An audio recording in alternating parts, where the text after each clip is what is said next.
Hát sziasztok, szép jó estét kívánok, Csaplás Attila vagyok. 2023.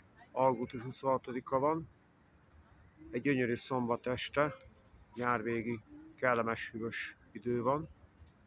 És azért csinálom ezt a videót, hogy bemutassam nektek a parlamentnek a díszkivilágított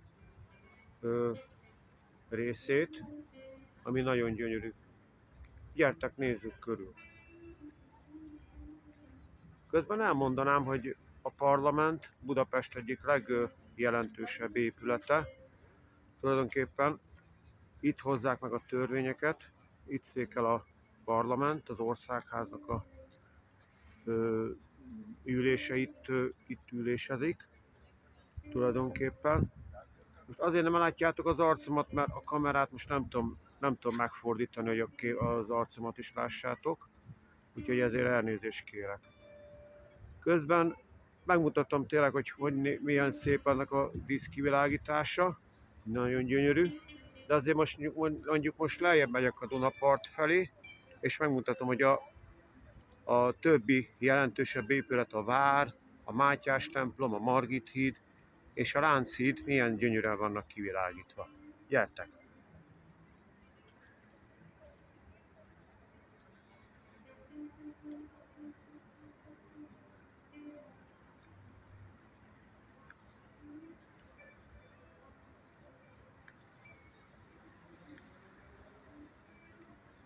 Közben megmutatom nektek Tisza István, gróf Tisza István szobrát is. Azt hiszem most, hogyha nem rosszul tudom, akkor közben megszólalt a Mátyás templomnak a harangjai. Most jelzik, hogy este 8 óra van. Szóval ő volt Magyarország első miniszterelnöke, Tisza István. És íme emlékszobra.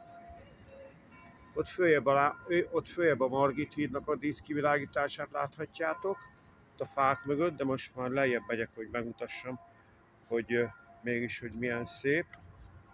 Tulajdonképpen Budapestnek a legfrekventáltabb és a legközpontibb helyén vagyok most éppen. Tulajdonképpen. Nézzétek meg, milyen gyönyörű a túloldal, budai oldal. Ott fönt, ahogy említettem, a Mátyás templomnak a harangjai jelzik most, hogy este 8 óra van. Tulajdonképpen. Most igazság szerint, ha minden jól megy, de ahogy nézem, nem megy minden jól, mert azt hiszem, itt le lehetett volna menni. De ott a Dunaparton ott lehet szépen sétálni. Mert itt még itt az autós forgalom itt a Belgrád rakparton. De nem is a Belgrád rakpart, hanem a pesti felső rakpart, azt hiszem. De nézzétek meg milyen. Ott följebb a budai várpalotának a díszkivilágított részét láthatjátok. Itt lejjebb, ahogy már harmadszor is említem, a Mátyás templom. Akkor a Battyányi tér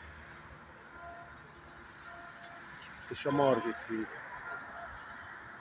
ami gyönyörűen ki van világítva.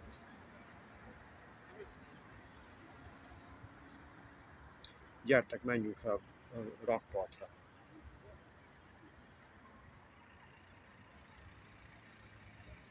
Ő még egyszer Tisza István szobra.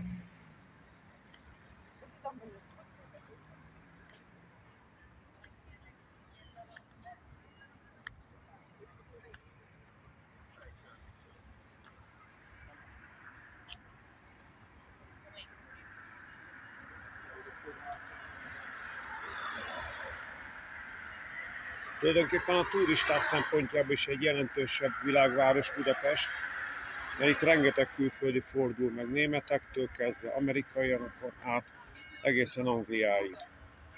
Nagyon megszerették, a külföldiek nagyon szeretik ezt az ékszerdobozt tulajdonképpen, mert Budapest, Magyarország nem csak fővárosa, hanem ékszerdoboza is tulajdonképpen. Na, ez itt az országháznak a látogatóközpontjának a bejárata tulajdonképpen. Most, hogy odafordítottam a kamerát, a fényeket leoltott.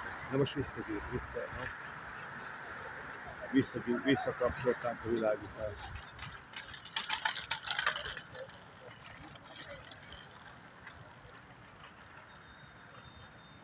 De most kicsit szabálytalanok lesz, hogy igaz, hogy piros a lámpa, de autó nem jön, úgyhogy le tudunk jönni ide a rakpartra.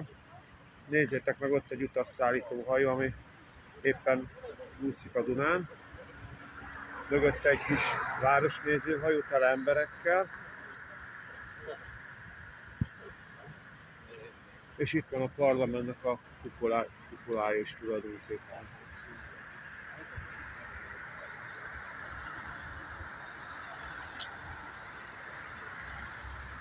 Most egy kicsit kikapcsolom a kamerát, és majd egy picit később visszajövök még egy pár képre.